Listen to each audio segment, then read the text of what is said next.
Hello guys, we are back with another video. This time we want to address the question of how do you get better during this quarantine period. There are several other workouts that we've shared. This will be a similar one. This one is more focused on controlling the ball, dribbling the ball, and turning. Now there are a lot of people who have been circulating videos on platforms like Instagram of them juggling the ball and then challenging their friends to do the same. But the truth is, guys, if you want to get better at football, you have to play football.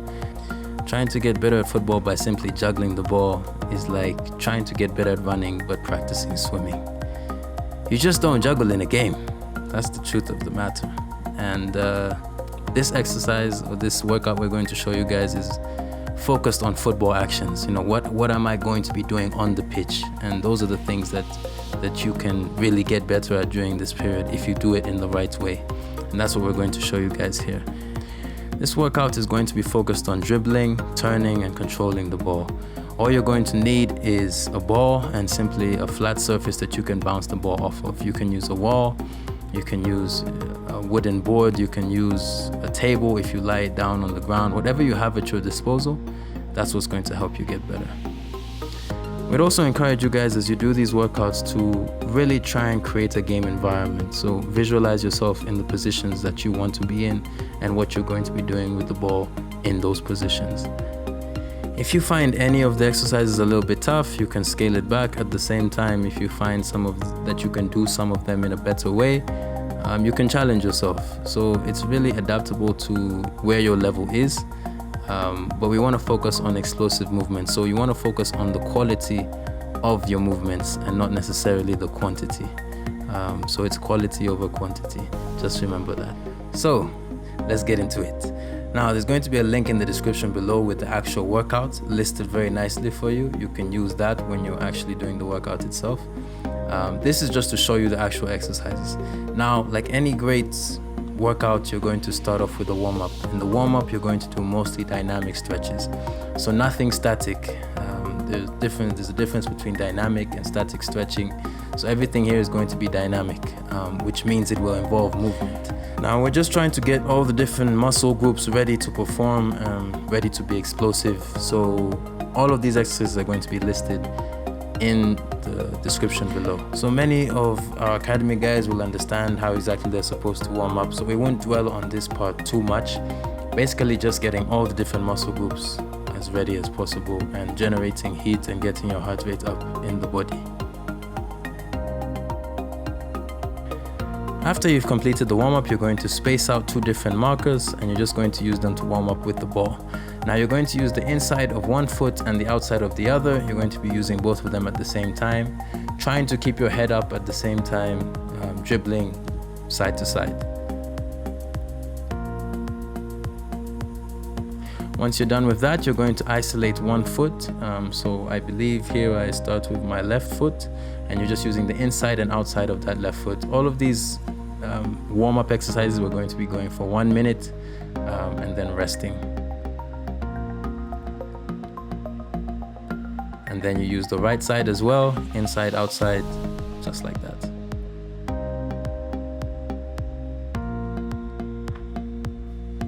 After that, you're going to be touching the ball between your feet, just nice and easy. All of this is preparing for what we're about to do next. So the next thing we're going to do is we're going to be rolling the ball with our feet, right foot and left foot as well. This can be quite challenging, so make sure you just adapt it to your level. It's usually much harder with your weaker foot. So next we're going to move into the main parts of the workout. So now the intensity is going to go up a little bit. We're just going to be passing the ball into the wall. This is to replicate you receiving or playing a pass to your teammate. We're going to use the left foot for 2 minutes and then the right foot for 2 minutes, just playing the ball off the wall. Some walls are tricky though. This wall that I was using kept bouncing the ball in the air. Forgive me. So once you're done with that, we're going to move into the first real work set. So we're going to space out the two cones or whatever you have acting as cones apart about 2 or 3 meters, and then we're just going to be playing the ball off the wall, controlling the ball, and then dribbling to the other side. Notice how before I receive the ball, I open up my body, so I make sure I receive the ball facing the direction that I want to go.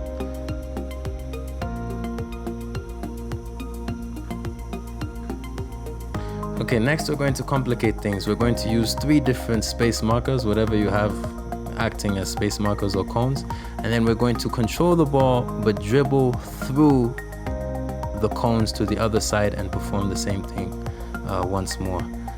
This is just to, replicate the same environment that, let's say you were on the wing and you received the ball, or even in the middle of the field. Wherever you are, this applies.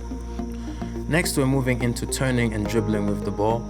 You're going to put your space markers or whatever you're using in a triangle formation, and you're going to be receiving the ball and simply turning and then dribbling around the cone that is behind you.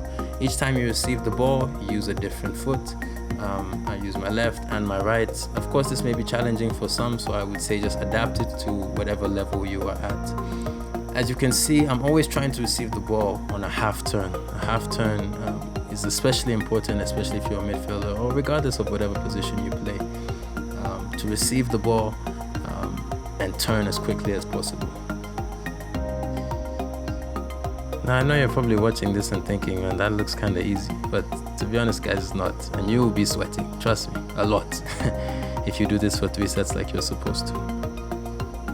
Sometimes I surprise myself. I used to play as a centre back. Touch is quite good. Then you're going to invert the triangle, and what you're going to do is receive the ball on the bottom left or bottom right of the triangle, and then dribble to the top one, as if the top one is a defender that you are trying to attack. Now remember, guys, you want to receive the ball as if you're opening your body, opening the body to the direction that you want to go in. That's very important, so that you get set or prepared before you receive the ball, because first touch is everything.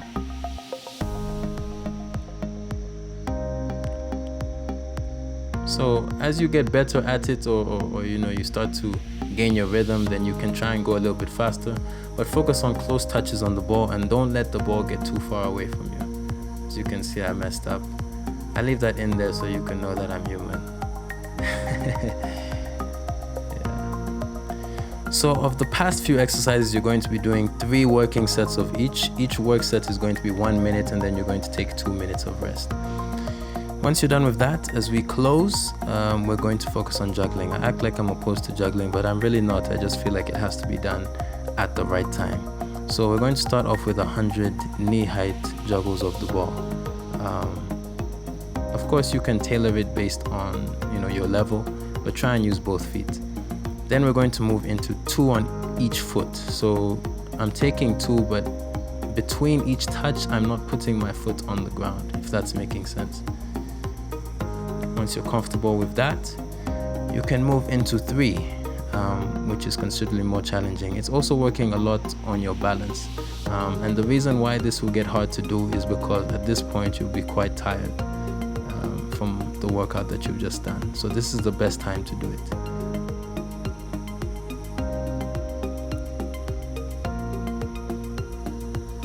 Once you're done with that, then you'll move into your weaker foot. For me, it's my left foot, and just trying to juggle with that foot. This will really help your touch in the long run. And then you're done. The last important thing to do is make sure that you stretch and stretch well. I would say for many footballers, flexibility of your hips is so important. Some of you who may have, you think you have knee problems, you think you have ankle problems, but it's actually stemming from your hips, because a lot of footballers, a lot of people in general have really tight hips from sitting down a lot. So make sure that you're stretching, make sure that your hips are flexible as possible. Thank you, guys. Thank you for watching another video. We pray that you guys become better players even during this quarantine period. Blessings.